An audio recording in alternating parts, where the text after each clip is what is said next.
Hello, ഇന്ന് നമുക്ക് വളരെ ഹെൽത്തി ആയിട്ടൊരു ബ്രേക്ക്ഫാസ്റ്റിൻ്റെ റെസിപ്പി ആയാലോ. ഒരു മസാല ഇഡ്ഡലിയാണ്. അപ്പോൾ ഇഡ്ഡലി ഇത് വളരെ ഈസി ആയിട്ടോ ചെയ്തെടുക്കാൻ വേണ്ടിയിട്ട്. അപ്പോൾ നമ്മൾ രണ്ട് കളറിൽ ചെയ്തെടുക്കാൻ വേണ്ടിയും നമ്മൾ ഇഡ്ഡലിയുടെ മാവും അതുപോലെ ബീട്രൂട്ടും ക്യാരറ്റാണ് എടുത്ത് വെച്ചേക്കുന്നത്. ഒരു ചെറിയ ബീട്രൂട്ട് ഞാനിതുപോലെ ഗ്രേറ്റ് ചെയ്തിട്ട് മിക്സിയുടെ ജാറിലേക്ക് ഇട്ടിട്ടുണ്ട്. പിന്നെ ഒരു മസാല ഇഡ്ഡലി എന്ന് പറയുമ്പോൾ അതിൻ്റെ ഒരു ഫ്ലേവർ വേണ്ടേ, അതിന് വേണ്ടിയിട്ട് ഒരു 1/2 ടീസ്പൂൺ അളവിൽ നല്ല ജീരകമാണ് ചേർത്ത് കൊടുക്കുന്നത്. പിന്നെ എരിവിന് വേണ്ടിയിട്ട് 1 ടീസ്പൂൺ അളവിൽ വറ്റൽമുളക് പൊടിച്ചതും അല്ലാന്നുണ്ടെങ്കിൽ ഒരു വറ്റൽമുളക് ചേർത്ത് കൊടുത്താലും മതി, അല്ല പച്ചമുളക് ഉണ്ടെന്നുണ്ടെങ്കിൽ അത് ചേർത്ത് കൊടുത്താലും മതിയാവും. അപ്പോൾ ഇത് നന്നായിട്ട് ഇതുപോലെ ഒന്ന് ക്രഷ് ചെയ്തെടുത്തിട്ടുണ്ട്. ഇത് നന്നായിട്ടൊന്ന് നമുക്ക് ഈ പൊടിയായിട്ടൊന്ന് മിക്സ് ചെയ്യാം.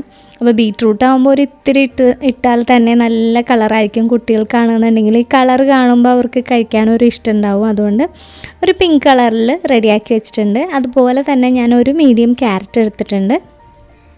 ക്യാരറ്റും അതുപോലെ തന്നെ മിക്സിയുടെ ജാറിലേക്ക് ഇട്ടിട്ട് അതിലേക്കും 1/2 ടീസ്പൂൺ അളവിൽ നല്ല ജീരകം, പിന്നെ 1 ടീസ്പൂൺ അളവിൽ വറ്റൽമുളക് പൊടിച്ചതാണ് ചേർത്തേക്കുന്നത്. പിന്നെ ക്യാരറ്റ് നമ്മൾ എത്രയൊക്കെ ചേർത്താലും ചെറിയൊരു കളർ ചേഞ്ച് ഉണ്ടാവുള്ളൂ. അതുകൊണ്ട് തന്നെ ഞാനൊരല്പം മഞ്ഞൾപ്പൊടി കൂടി ചേർക്കുന്നുണ്ട്.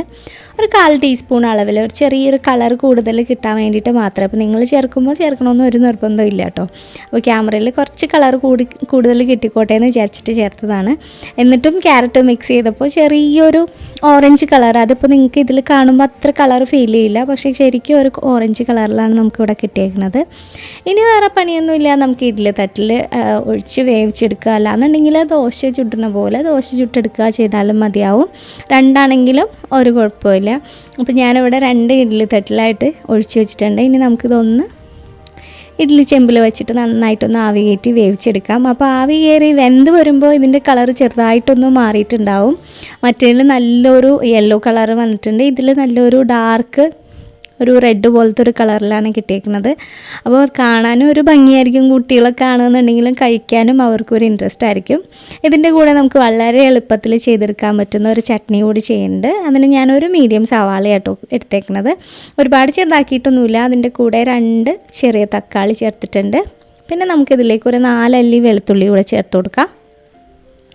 ഇനി നമ്മൾ ഇതിലേക്ക് ചേർക്കുന്നത് വറ്റൽമുളകാണ്. വറ്റൽമുളകും ഫുള്ളായിട്ടുണ്ടെങ്കിൽ അങ്ങനെ ചേർക്കാം, അല്ലാന്നുണ്ടെങ്കിൽ പൊടിച്ചത് ഇതുപോലെ എരിവിന് ആവശ്യമായിട്ട് ചേർത്ത് കൊടുത്താലും മതിയാകും. ഇതൊന്നുമില്ലെങ്കിൽ വെറുതെ മുളക് പൊടി ചേർത്താലും ഒരു കുഴപ്പമില്ല. പിന്നെ നമ്മളിതിലേക്ക് ആവശ്യത്തിന് ഉപ്പ് ചേർക്കുന്നുണ്ട്. പിന്നെ നമ്മൾ ഈ ഒരു ചട്നി താളിച്ചെടുക്കുന്നതിന് പകരമായിട്ട് വെറുതെ വെളിച്ചെണ്ണയാണ് ഇതിലേക്ക് ചേർക്കുന്നത്. വെളിച്ചെണ്ണ ഇപ്പോൾ ഏകദേശം ഒരു 1.5-2 ടേബിൾ സ്പൂൺ അടുക്കി ചേർക്കാം. കാരണം ഇതിൻ്റെ ആ ഒരു സ്മെല്ലൊക്കെ ഒന്ന് മാറി കിട്ടാൻ വേണ്ടിയിട്ട് കുറച്ചധികം വെളിച്ചെണ്ണ ചേർത്ത് കഴിഞ്ഞാൽ താളിച്ചില്ലെങ്കിലും ആ ഒരു സ്മെല്ലൊക്കെ ഒന്ന് മാറിക്കിട്ടും.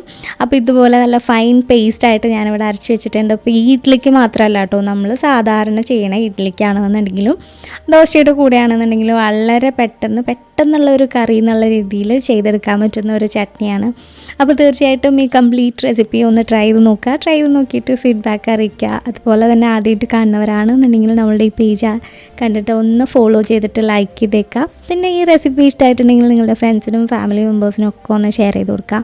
വീണ്ടും ഇതുപോലെ മറ്റൊരു വീഡിയോ ആയിട്ട് ഇനിയും കാണുന്നവരെ stay safe, take care, by.